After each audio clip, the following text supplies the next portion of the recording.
चल, last topic हमारा एक एग्जांपल बच गया है, एक प्रॉब्लम। उसके बाद हम इसमें से एक्सरसाइज में भी आज जाएंगे। तो दोस्तों रेडी हो जाओ कि हमारा प्रॉब्लम 6.13 जो है वो हम आज आगे फॉरवर्ड करेंगे, जिसके अंदर हम सबको पता है शायद। पहले तो हम क्वेश्चन को पढ़ लेते हैं। एट 60 डिग्री सेल्सियस डाइनाइट्रोजन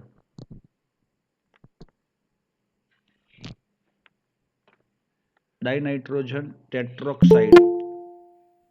अच्छा, ये कैसा होता है डाइनाइट्रोजन टेट्रोक्साइड? तो N2O4 is 50% dissociate. N2O4 convert into dissociate होके ये NO2 में कन्वर्ट हो जाता है।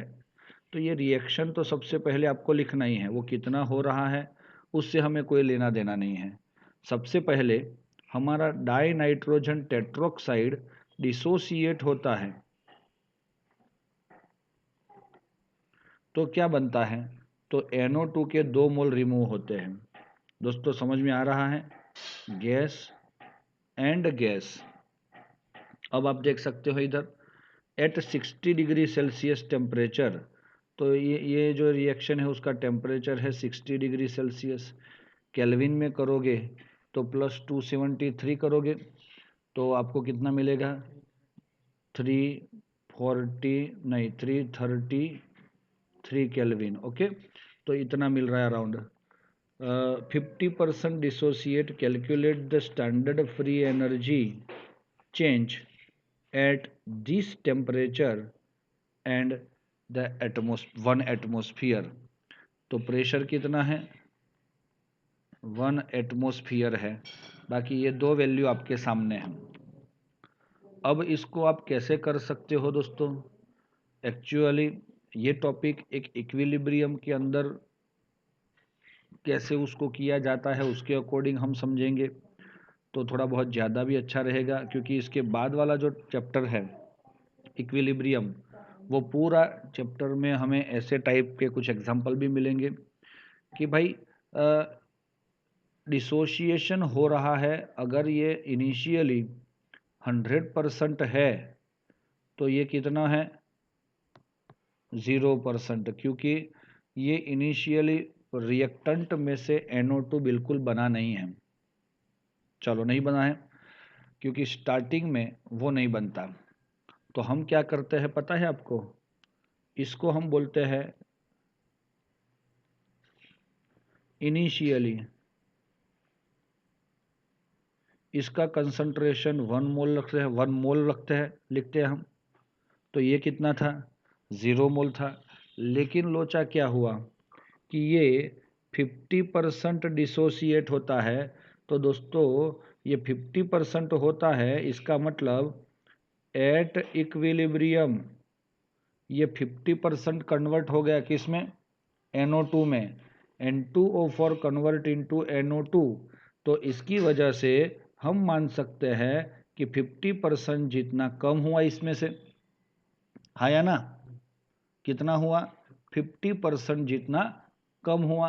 तो अगर ये 1 मोल यूज होता है according to reaction we can say if 1 mole of N2O5 is dissociate then 2 mole of NO2 is obtained.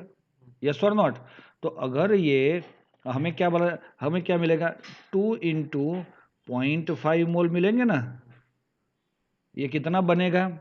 ये 0.5 यूज हो रहा है तो 0.5 जितना तो बनेगा, लेकिन मल्टीप्लाई 2। तो आपका इक्विलिब्रियम पे कंसंट्रेशन कितना है? 0.5 एंड 1.0। तो these are the mole of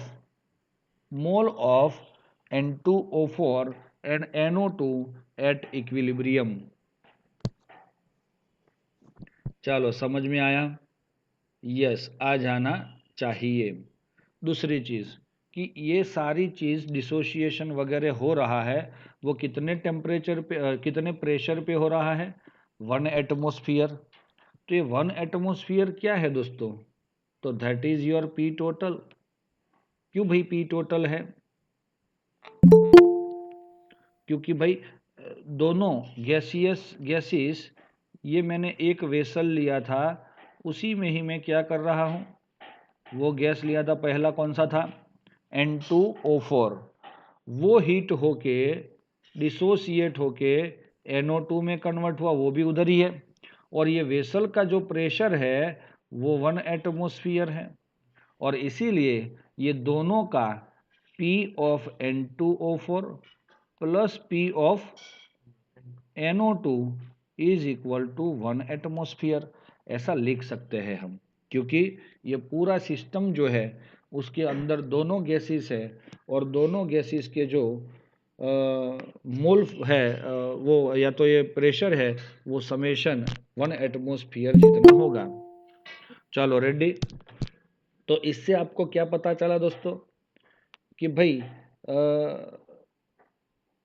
हाँ, और ये हमें क्यों चाहिए, व्हाट वी वांट हियर। तो शायद आपको पता नहीं है, लेकिन मैं बता देता हूँ कि भाई हमने एक चीज़ पढ़ी है कि भाई P A is equal to P total into X A, ऐसा कोई फॉर्मूला देखा था हमने। Partial pressure of A is equal to P total into mole fraction of A. तो और ये सर पार्शियल प्रेशर क्यों चाहिए? क्योंकि फॉर इक्वेशन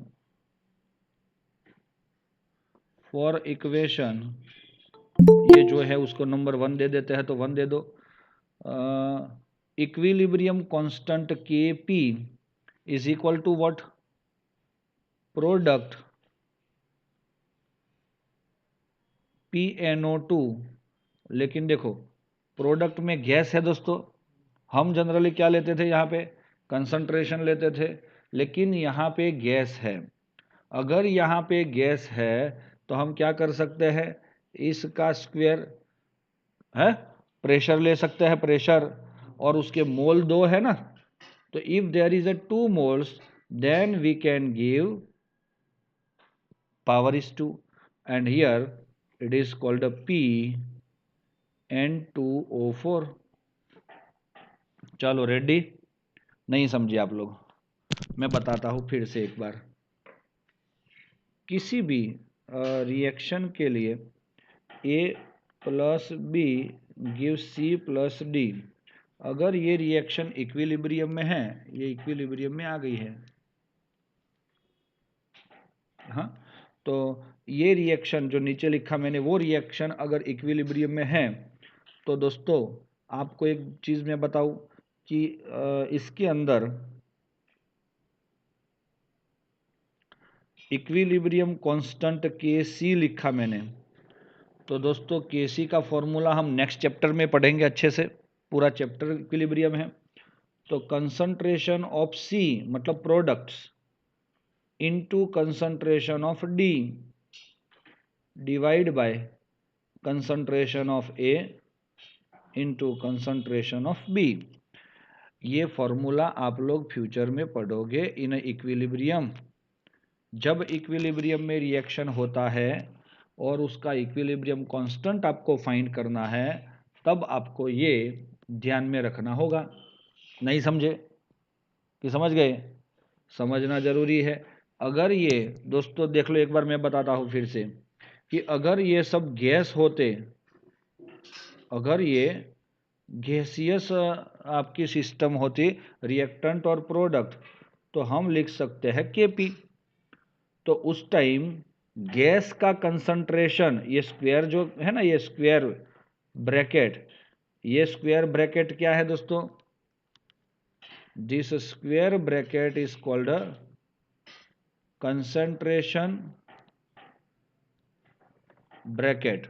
क्योंकि ये जब स्क्वायर ब्रैकेट में कुछ भी चीज डालोगे, तो मैं इसको क्या बोल सकता हूं पता है आपको, ये जो है ना अंदर ब्रैकेट में C, तो उसको बोल सकता हूं concentration of C, bracket C मतलब concentration of C into concentration of D in upon concentration of A and concentration of B.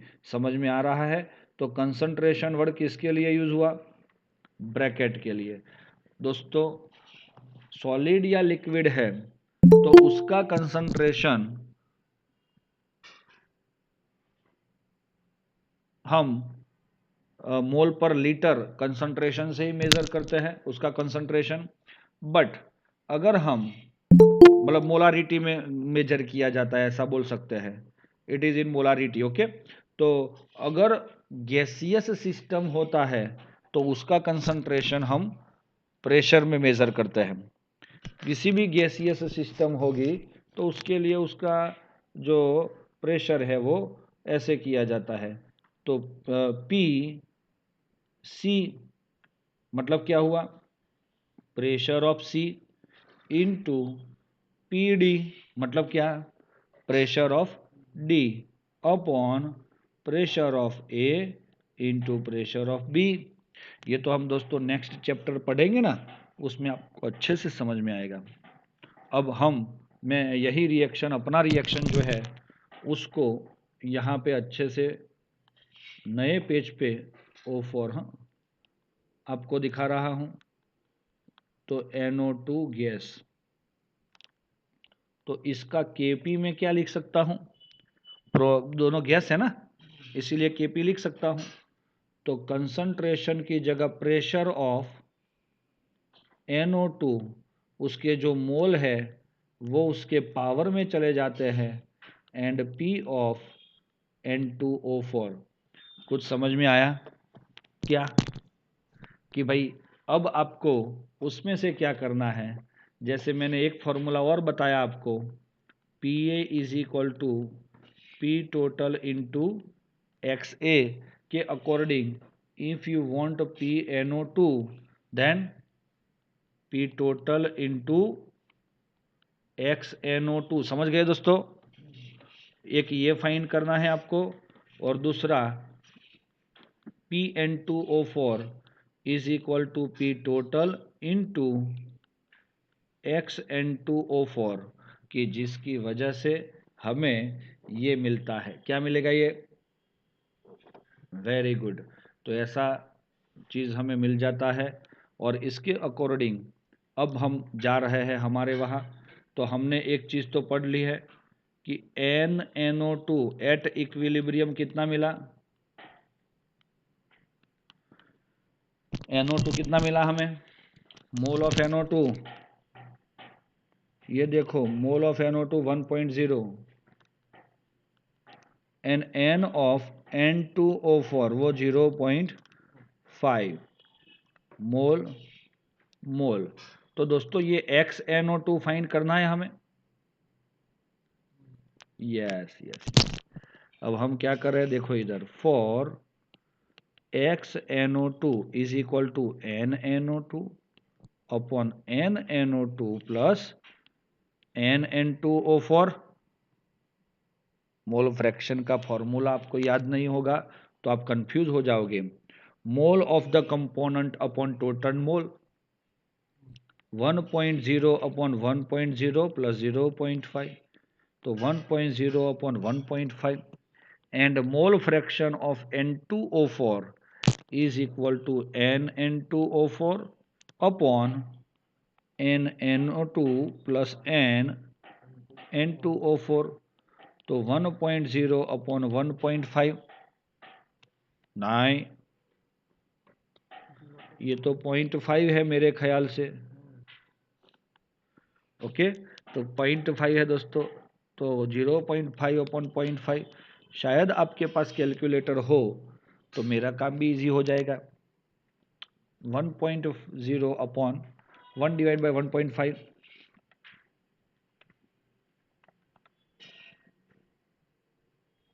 अगर ये फाइंड करके लिखना है तो भी नो इश्यू, और अलग मेथड से करना है 0 पॉइंट कितना 3333, ये दोनों का समेशन करोगे तो कितना मिलेगा 1, क्योंकि mole fraction of all the component, summation of the mole fraction of all component is equal to 0। दोस्तों समझ में आया? समझना बहुत जरूरी है।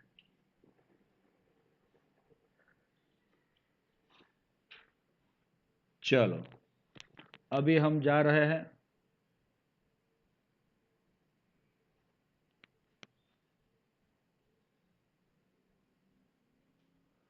Very good very good very good, yes yes yes yes.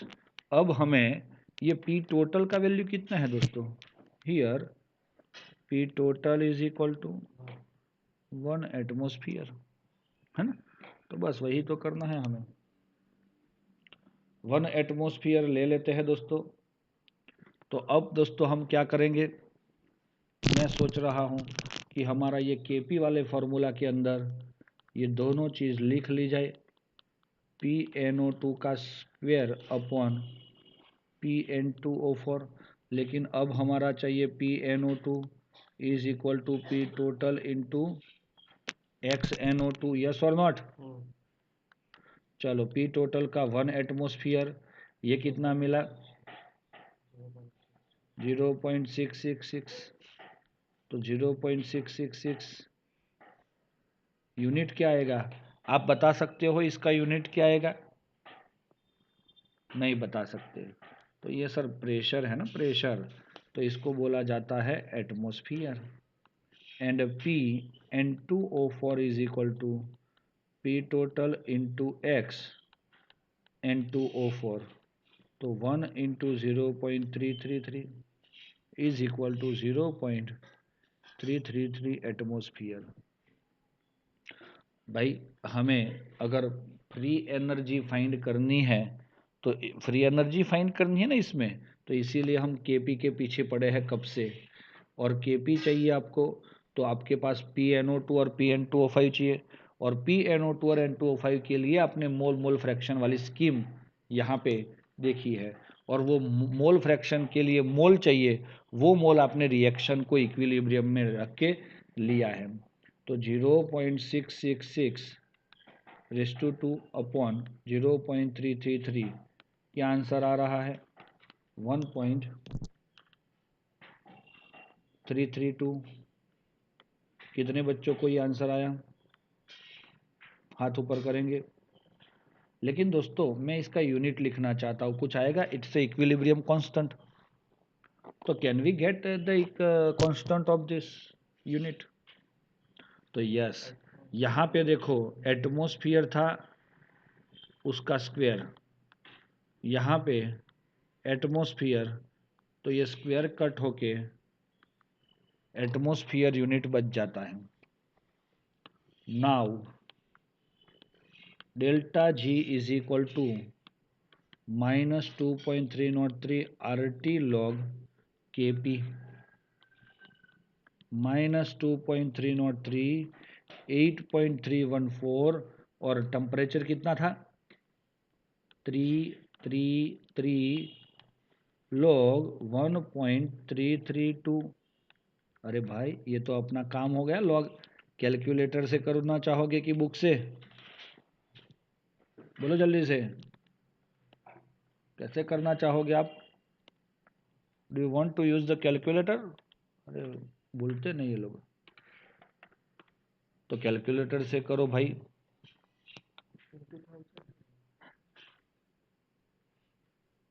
कितना आंसर आ रहा है लॉग का, आई थिंक बहुत सारे बच्चों ने ये लॉग फाइंड कर लिया है। तो हम वेट कर रहे हैं कि वो लोग कमेंट में लिखें, मुझे यहाँ पे कुछ वैल्यू लिखनी है लॉग की, जल्दी से।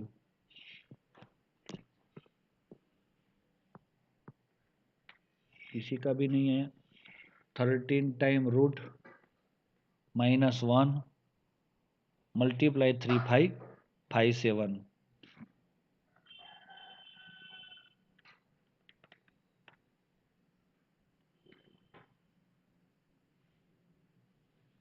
बताओ दोस्तों।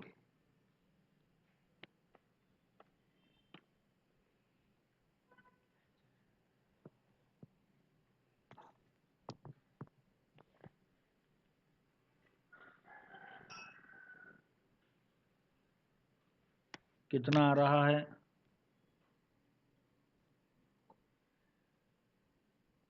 टीशा का ही आया है, तो 0.1244 ऐसा कुछ आया। अगर आप बुक के अंदर मैच करोगे तो यहाँ पे 2 नहीं है, टेक्स्ट बुक के अंदर उन्होंने 2 ही डिजिट लिए है, इसीलिए हमारा परफेक्ट आंसर के अंदर 2 आता है, तो इसीलिए हमारा वैल्यू ये चेंज हुआ। अगर ये सब का मल्टीप्लिकेशन करोगे तो कितना आंसर आ रहा है, आई थिंक -793.68 इतना आ रहा है दोस्तों।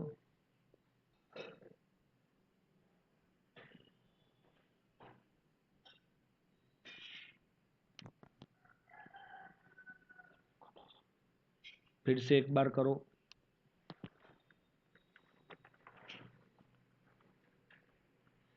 2.303 मल्टीप्लाई 8.314,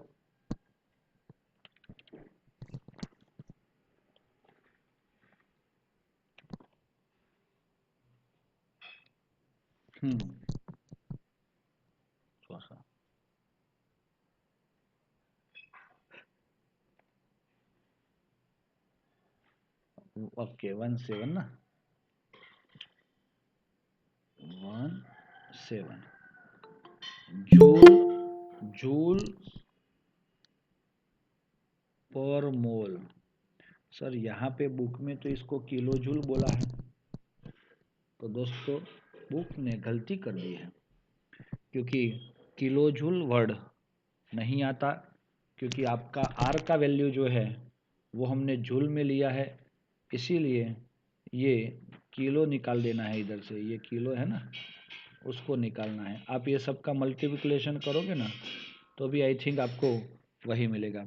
सर यहाँ पे 63 है और हमारा 93 आया, तो क्या करेंगे, तो देखो अब मैं यहाँ पे आपको बता देता हूँ इन्होंने ये क्यों फाइंड किया, पता चला आपको, x बाई एक्स एंड 2 क्यों फाइंड किया, समझ में आया। और ये 1 माइनस इतना, ये 1 माइनस ये सब कैसे किया, वो उन्होंने, मैंने अभी यहाँ पे दिखाया आपको, 1 माइनस 0.5 2 इंटू 0.5, तो उसके इसके इसके बहुत सारे एग्जाम्पल हम फ्यूचर में करेंगे। और डायरेक्ट सीधा वो गेन करके इन्होंने PN2O5 और PNO2 दोनों फाइंड कर लिया और फिर उसको इसमें रख दिया, तो ये इनको मिल गया और हमारा ये फाइनल मिल गया। समझ में आया, तो इसके अकॉर्डिंग हम कर सकते हैं।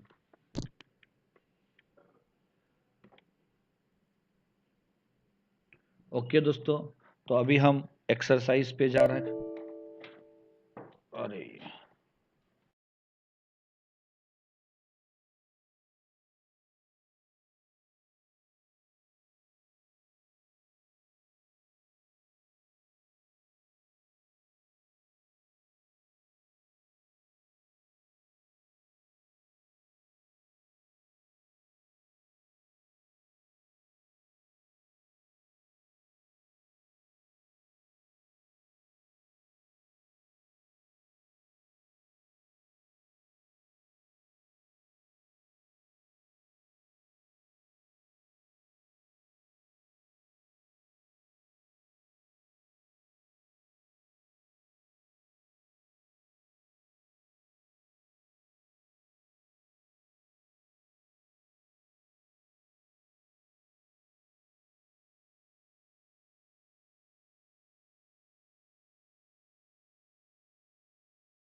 चलो बच्चों, आवाज सुनाई दे रही है?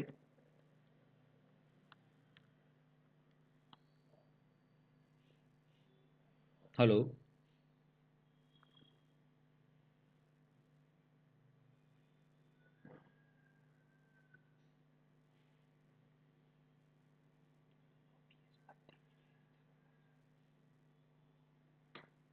आवाज सुनाई दे रही है दोस्तों?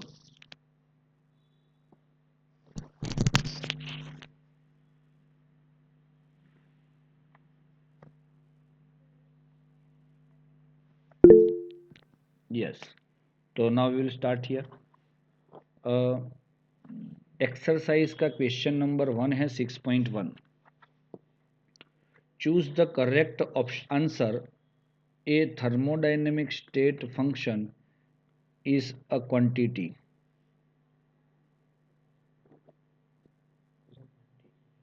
Yes.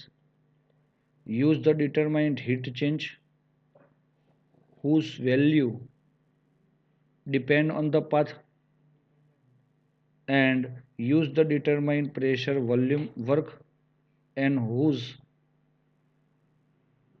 value depend on the temperature only. तो what is, कोई A है, वो थर्मोडायनेमिक फंक्शन जो भी है वो स्टेट फंक्शन है। तो स्टेट फंक्शन क्या होता है? It depends on only state of system या तो ऑब्जेक्ट, नॉट ऑन पाथ। पता है ऐसा? स्टेट फंक्शन जो होता है वो सिर्फ कहाँ पे डिपेंडेड होता है? उसके स्टेट पे, कहाँ की, उसकी पोजीशन पे।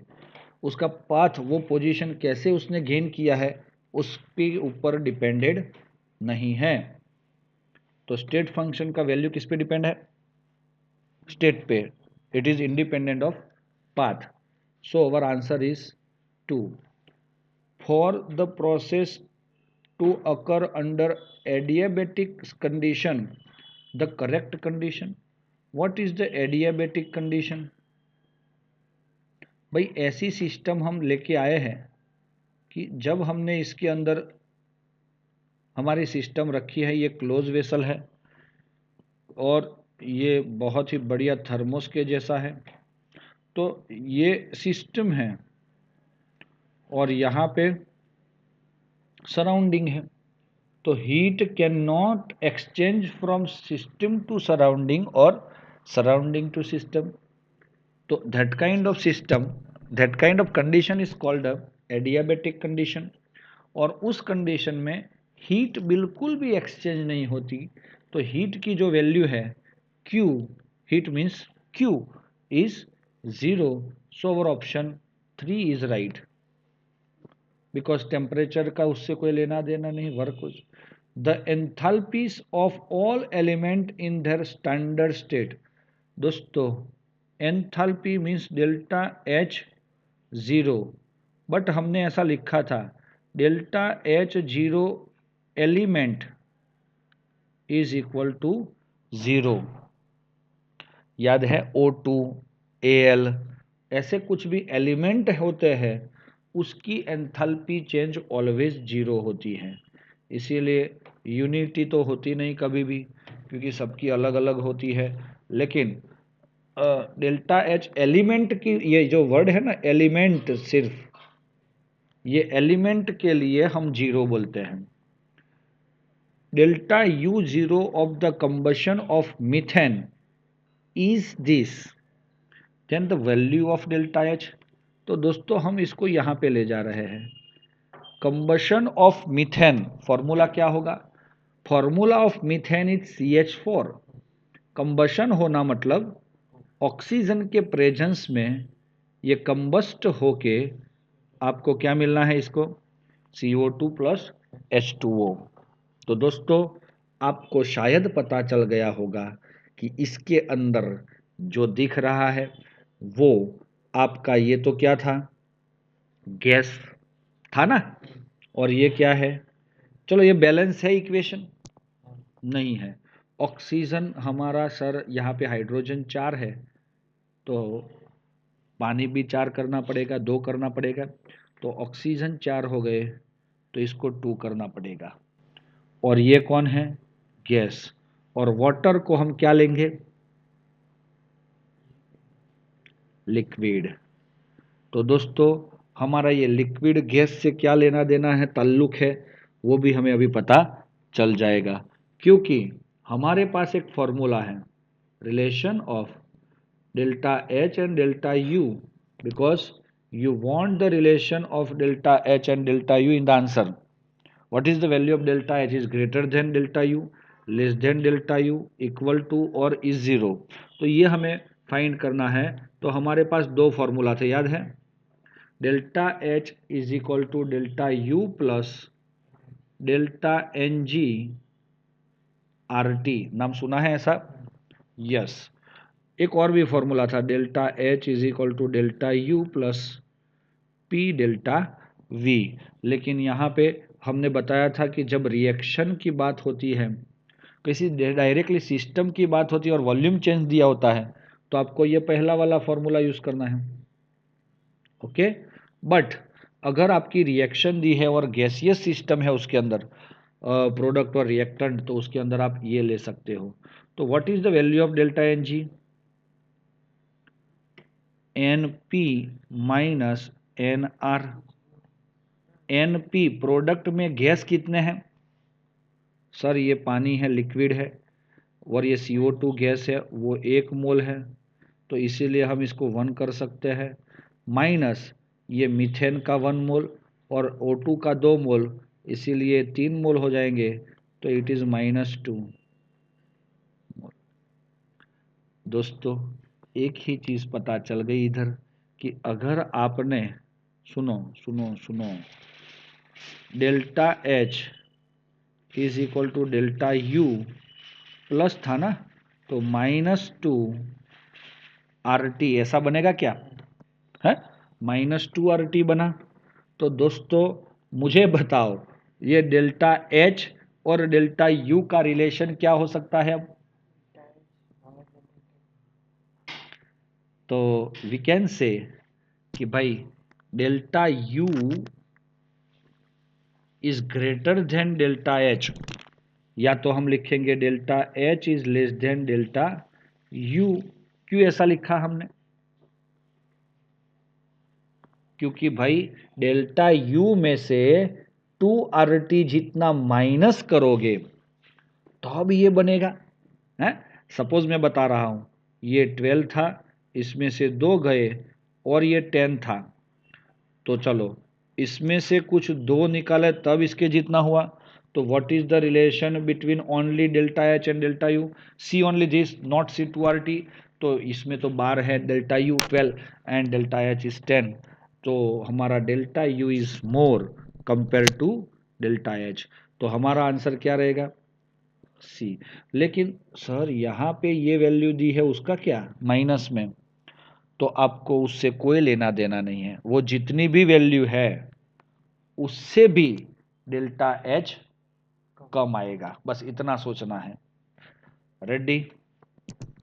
आपको किसी कोई एग्जाम्पल नहीं करना, इधर समझने के लिए आपको यही इतनी ही आवश्यकता है। तो मेरे ख्याल से आपको समझ में आ गया होगा, है ना? चलो अब आगे जा रहे हैं। ये थोड़ा सा बहुत बड़ा क्वेश्चन होगा आपका। The enthalpy of combustion of methane graphite dihydrogen at this temperature are this this this respectively, enthalpy of formation of methane will be। हाँ, तो वो भी हम देखेंगे, अभी मीथेन का फॉर्मेशन करना है। चलो ये सबकी एंथैल्पी दी है, ये इंपॉर्टेंट क्वेश्चन बोल सकते हैं आप।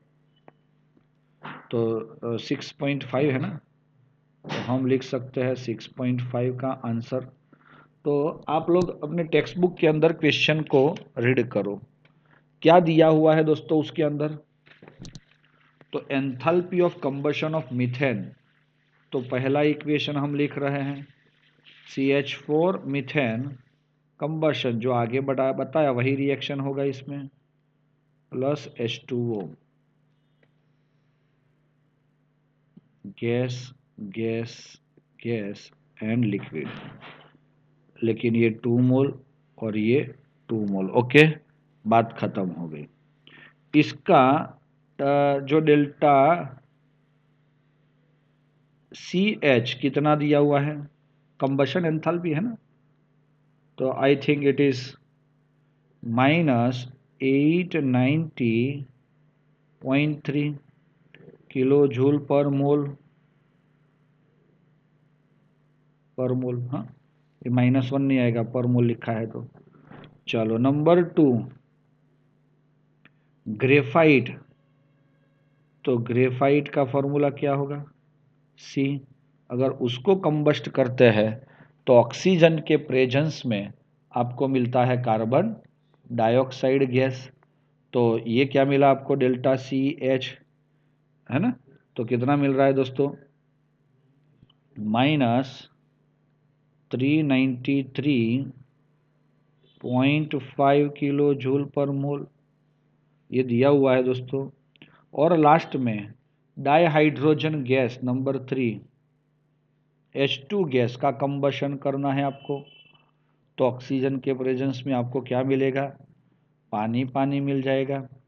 तो यहाँ पे हम 1/2 मोल कर रहे हैं, कितना कर रहे हैं, 1/2, तो gas gas gas delta CH is -285.8 kilo joule per मोल।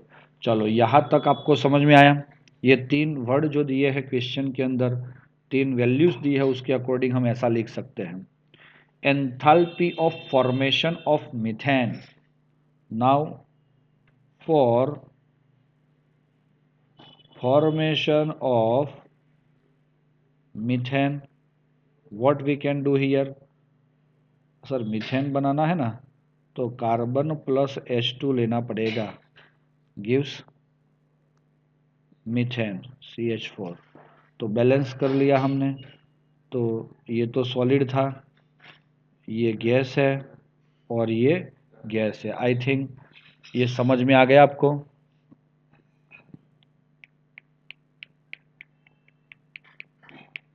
आया कि नहीं आया, आ जाना चाहिए। दोस्तों अब मैं बताता हूं आपको, जब आपको मीथेन का कंबशन करना है, तो सॉरी मीथेन को बनाना है, फॉर्म करना है, तो उस टाइम फॉर्मेशन एंथैल्पी इन सब की लगेगी। तो वो फॉर्मेशन एंथैल्पी के लिए आपको क्या ध्यान में रखना है कि अब यहाँ पे देखो ये C है, C का कंबशन होता है उस टाइम की एंथैल्पी कितनी है, यस -33393। तो दोस्तों यहाँ पे कितने मोल C है, 1 मोल मीथेन बनाने के लिए 1 मोल ही C यूज हो रहा है, तो उसकी कंबशन एंथैल्पी कितनी है, तो हम यहाँ पे डेल्टा H करना चाहते हैं, तो वो डेल्टा H ऑफ इक्वेशन 2 लिख सकते हैं ऐसा, प्लस ये हाइड्रोजन दिख रहा है आपको, तो कितना है, 1 मोल की इतनी है, लेकिन यहाँ पे कितना है, 2 मोल, 2 into delta H of equation 3 चलेगा।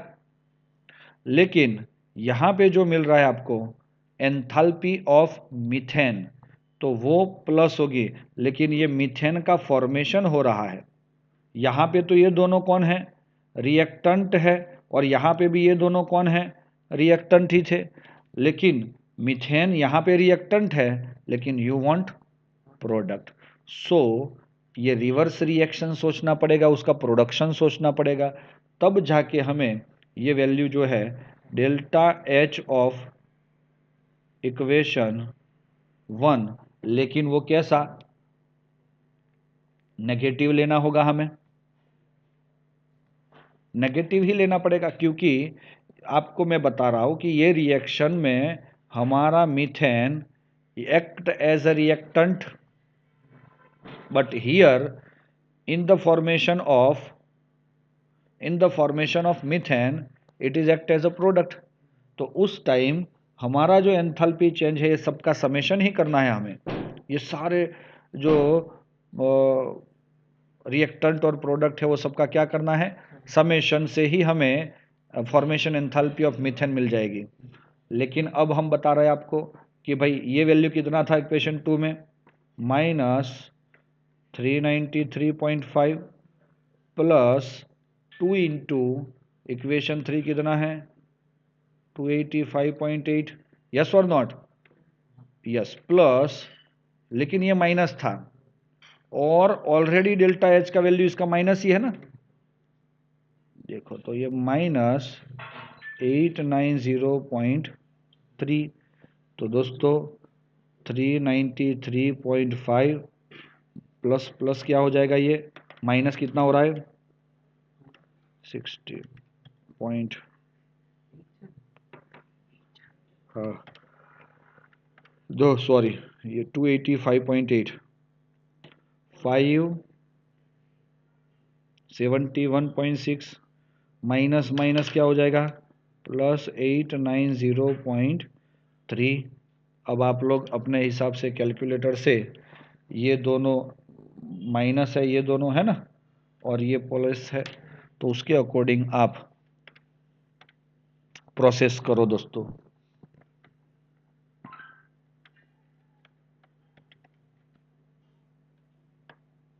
आई थिंक ये माइनस मिल रहा है दोस्तों 74.8। सो डियर स्टूडेंट, अच्छा आंसर यूनिट क्या होगा, किलो जूल पर मोल। तो ये आपको मिल गया मीथेन का formation enthalpy. So our option कौन सा सही होगा, A, option A is right. चलो ओके दोस्तों, now 6.6 question number 6.6, a reaction A plus B give C plus D plus Q. ये प्लस क्यू क्या है,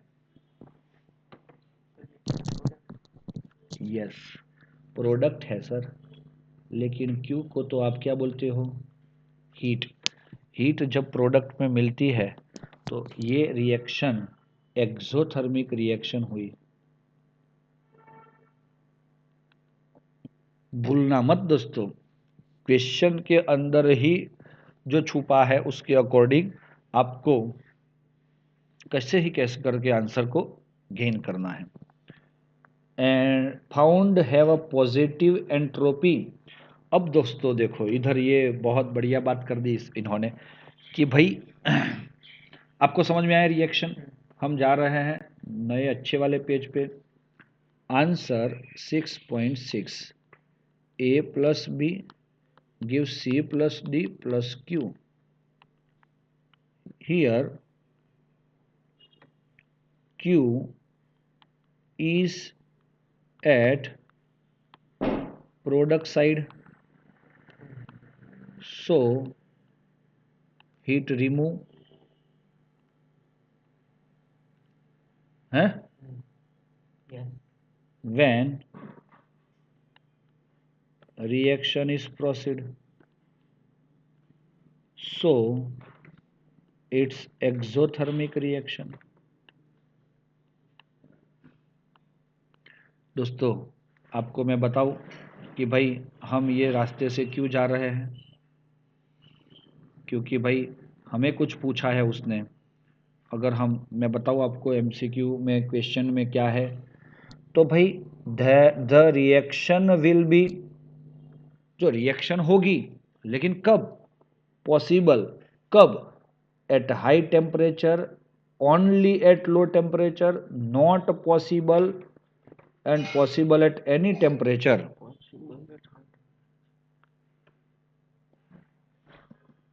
अगर वो फाइंड करना है तो हमें सिस्टमेटिकली जाना पड़ेगा। तो इससे एक्सोथर्मिक से हमें इतना पता चला कि your delta H is negative, लेकिन आपके reaction in question delta S is positive, yes और नॉट? सो डेल्टा जी से ही आप बोल सकते हो कि reaction can occur its own or not. So delta G is equal to delta H minus T delta S. ये formula में आपको डेल्टा एच का वैल्यू तो नेगेटिव है, लेकिन डेल्टा एस का वैल्यू कैसा है? पॉजिटिव है. तो दोस्तों डेल्टा एच का वैल्यू नेगेटिव और डेल्टा एस का वैल्यू पॉजिटिव है.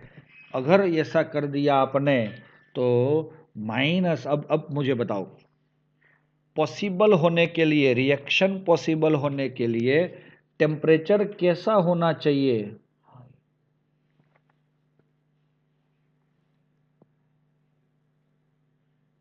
तो मैं बताता हूँ. कुछ बच्चे बोलेंगे कि सर हाई होना चाहिए, कुछ बोलेंगे कि लो होना चाहिए, लेकिन आप कैसे कैसे बोल सकते हो ऐसा? हाई या लो कब होना चाहिए मैं बता देता हूँ. जब आपका डेल्टा एच पॉजिटिव है तो आप टेम्परेचर पे देखो ना. जब डेल्टा एच पॉजिटिव है तब टेम्परेचर को देखना है कि टेम्परेचर सर ज़्यादा रखना पड़ेगा, तब ये दोनों का मल्टीप्लिकेशन इससे बढ़ जाएगा. हाँ, तो ये हाई या लो तब डाला जाता है. अब यहाँ पे मैं बताता हूँ, ये तो ऑलरेडी नेगेटिव है, डेल्टा एच तो नेगेटिव है ही, लेकिन और ये दोनों के बीच में नेगेटिव भी है, और आपका डेल्टा एच तो पॉजिटिव है. तो अब टी कैसा ले लो, टेम्परेचर तो पॉजिटिव ही रहने वाला है, केल्विन में है तो वो कितना भी ले लो ये नेगेटिव ही रहेगा, और ये भी नेगेटिव है, तो ये दोनों का समेशन भी क्या मिलेगा आपको? नेगेटिव. तो आप क्या बता सकते हो, टी कैसा लेना पड़ेगा? कैसा भी चलेगा, आप इंक्रीज भी ले सकते हो या डिक्रीज भी ले सकते हो, कोई भी ले लो, लेकिन आपका ऑलवेज डेल्टा जी नेगेटिव ही मिलने वाला है इसमें. तो ऐसे हमें सोचना है ऐसे क्वेश्चन के लिए. तो हमारा आंसर इसके अंदर क्या रहेगा? Possible at any temperature. Ready? Possible at any temperature. तो ऐसे इजी इजी क्वेश्चन रहते हैं हमारे केमिस्ट्री के अंदर, लेकिन लॉजिकली है. ये मैंने बोला था उस दिन भी, ये पूछते हैं ये लोग, इसको निगलेक्ट मत करना, और ये आएगा ही क्वेश्चन दोस्तों. रेडी दोस्तों? और एक क्वेश्चन कर लेते हैं 6.7. In process 701 joule of heat is absorbed by a system. Oh हो, heat absorbed है ना. तो मैं यहाँ पे सिर्फ छोटा सा ही क्वेश्चन है हमारा, इसीलिए यहाँ पे लिख लेते हैं. हीट एब्जॉर्ब हो रही है, तो हीट मीन्स क्यू, कितनी हो रही है? जूल. तो एब्जॉर्ब हो रही है तो क्या लिखोगे आप? Plus. And 394 joule of work is done by the system. Done by the system और absorbed. तो ये दो चीज आपको ध्यान में रखनी होती है ना. कितना काम हुआ? 394 जूल जितना ही हुआ है, जूल ही है, और ये भी बाय द सिस्टम आती है तो नेगेटिव होता है ना. अगर ऑन द सिस्टम आया होता तो वो पॉजिटिव था. अब ये इंटरनल एनर्जी चेंज जो है उसको बोलते हैं हम डेल्टा यू. तो formula of delta U is equal to Q plus W, that is the thermodynamics first law. 701 minus 794. तो बोलो दोस्तों क्या मिला आपको?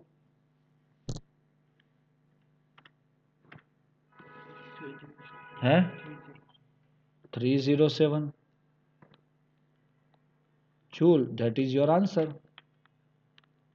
बड़ा क्वेश्चन है ये, छोटा है. बड़ा क्वेश्चन छोटा आंसर, तो मिल गया ना दोस्तों.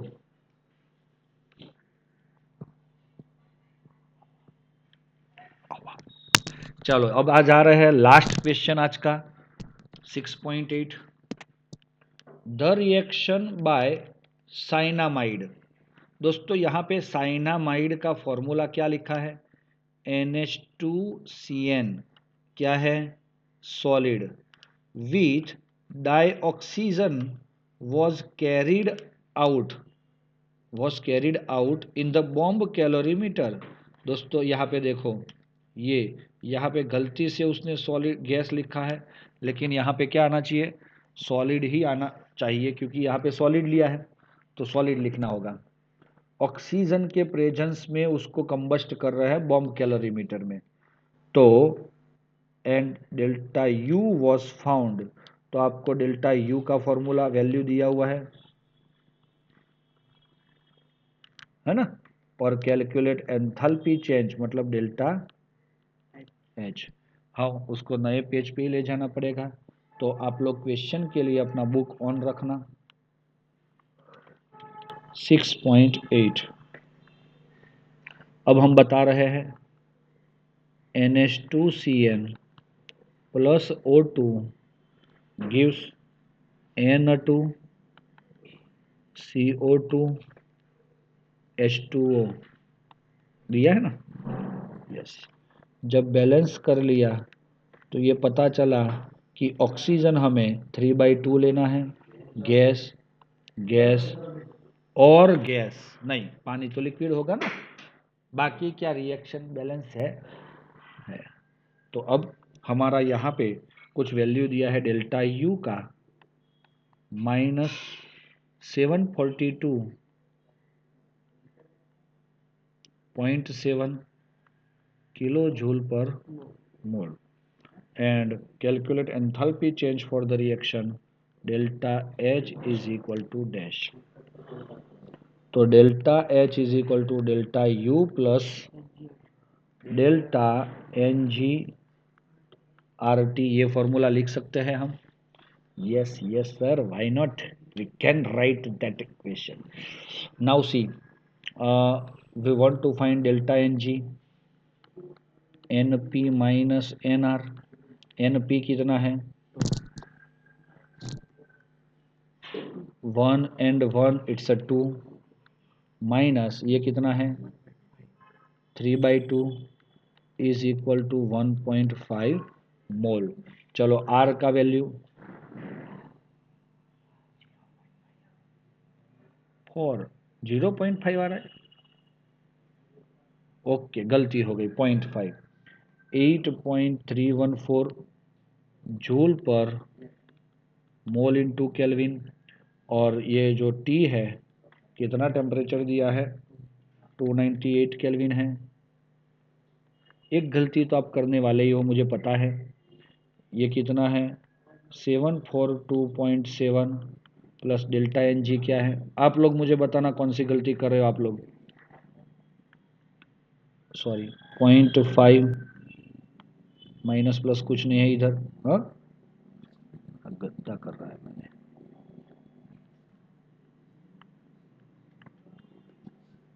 चलो आगे जा रहे हैं। R का वैल्यू 8.314, T का वैल्यू 298, सही है।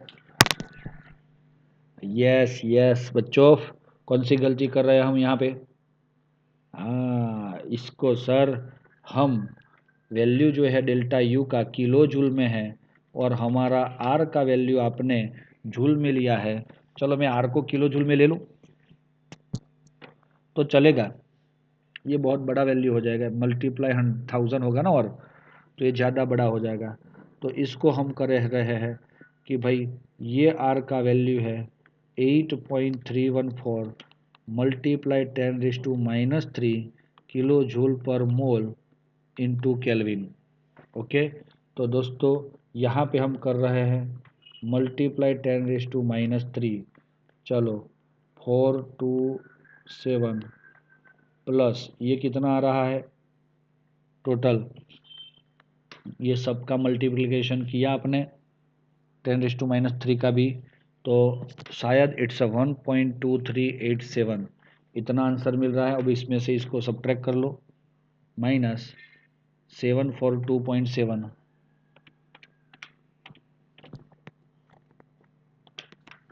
कितना